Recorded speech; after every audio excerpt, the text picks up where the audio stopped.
नमस्कार मित्रों, हम हैं ध्यान मिश्रा।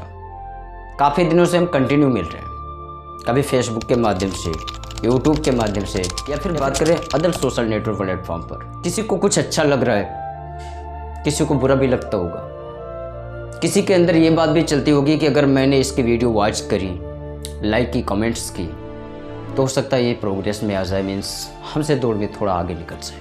पता है, इस ज़िंदगी में सिर्फ यहीं पर इतना कंपटीशन नहीं है, हर जगह। जब आप गांव में कुछ अच्छा करने को सोचते हो तो पड़ोसी आपका सोचता है अगर मैं इनके कोऑपरेट में रहा, मेरे वजह से अगर इन्हें थोड़ी भी कोई बेनिफिट हो गई ना, तो मुझसे रेस में आगे निकल जाएगा।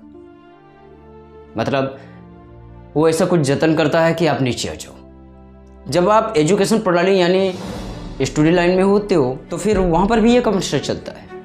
आपका सहपाठी आपको सोचता है अगर कि मैंने इसकी कोऑपरेट कर दी ना, इसको अपना तरीका बता दिया, अपना टाइम मैनेजमेंट बता दिया, तो हो सकता है मुझसे आगे निकल जाए, बिकॉज इसका माइंड शार्प है, मुझसे ज़्यादा सोचता है। हो सकता है मैं जो कल्पने में बात कह दूंगा ये उसको फॉलो कर ले। मैं अगर कह दूंगा 4 घंटे पढ़ता हूँ, तो ये सोचे अगर ये पढ़ता तो मैं भी पढ़ सकता हूँ, ये पढ़ने लगेगा। मीन्स उसे हर जगह ये चीज़ है। लेकिन जब हम किसी से अनजान होते हैं तो हमें उससे बात करने में, उसका सपोर्ट करने में वहाँ पर थोड़ी कम दिक्कत आती है, बिकॉज हम उसे जानते नहीं। अगर ये ग्रो हो भी गया तो उससे अपन को प्रॉब्लम नहीं होगी। मतलब आप अपने एरिया से बाहर नहीं निकल रहे हो और दूसरों को निकलने भी नहीं दे रहे हो, इसलिए कि कहीं वो आपसे आगे ना हो जाए। कभी सोचने की कोशिश की है इस पर?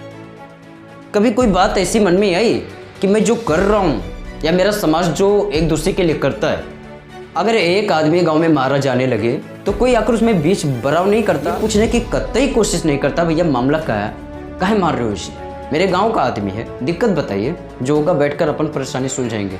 नहीं करते ना। उस समय लोग देखते हैं, वीडियो बनाते हैं, मजे लेते हैं एक दूसरे का। अब एक बात बताइए, अगर आप समाज को ये दे रहे हो तो आपकी न सही, आपके चाहने वालों की इसी लाइन में बारी तो आएगी ना। मान लो आपकी पीढ़ी निकल गई, दूसरे को चूतिया बनाते हुए, दूसरे को पीछे खींचते, आने वाली पीढ़ी में अगर आपका बच्चा कुछ करना चाहेगा तो आपका दिया हुआ मैसेज उस पर अप्लाई होगा, नहीं होगा। हम जानते हैं कि हो सकता है मेरी बातें बोझ लगती हों आपको, लेकिन लाइफ की ओरिजिनल चीज़ों को तो पकड़ना पड़ेगा ना। याद रखो, जब कोई प्रोग्राम आप करते हो तो क्या अकेले एंजॉय करने में, अकेले नाचने में, अकेले मस्ती करने में मज़ा आएगा? नहीं। उस समय क्या चाहिए आपको? भीड़ चाहिए, लोगों की वाहवाही चाहिए। यहाँ तक कि छोटी छोटी बातों में भी अगर आप कोई अच्छा कपड़ा पहनते तो भी आपको लोगों की तारीफ चाहिए कि यार आपको ये अच्छा लग रहा है, और आपको सुनने में मज़ा आता है कि तारीफ ऐसी चीज़ है जिसमें नई एनर्जी बूस्ट होती है आपके अंदर। और आप समाज को निगेटिविटी दे रहे हो, निगेटिव विचार में ढकेल रहे हो उसे। कोई आगे जाने की कोशिश कर रहा है तो खींच रहे हो उसे। जो गंदी चीज़ें उसका विरोध नहीं करते, जो अच्छी चीज़ें उसका सपोर्ट नहीं करते। मतलब क्या हो आप, इंसान हो या फिर जानवर? याद रखना, समाज का निर्माण हमेशा होता है, हमेशा तहस नहस भी।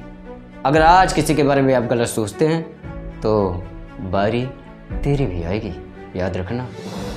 बाकी सोशल नेटवर्क इसकी हर कोई करता है 4 से 5 घंटे, अपने उत्तर प्रदेश में तो खास करके, मुझे भी पता है। मगर काम के बारे में बात नहीं करेगा, काम के बारे में कुछ नहीं सुनेगा, क्या करना है ज़िंदगी में उसकी प्लान नहीं करेगा।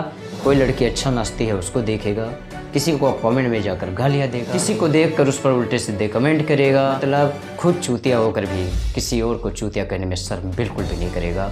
ये है आज की इंसानियत, आज का इंसान। और कहता है मैं बेरोज़गार हूँ। सोचना मेरी बातों को, क्योंकि जब समय निकलेगा तो तुम सोचने लायक भी नहीं रहोगे, ज़िंदगी इतनी जख्म दे देगी। मिलते हैं फिर किसी वीडियो में।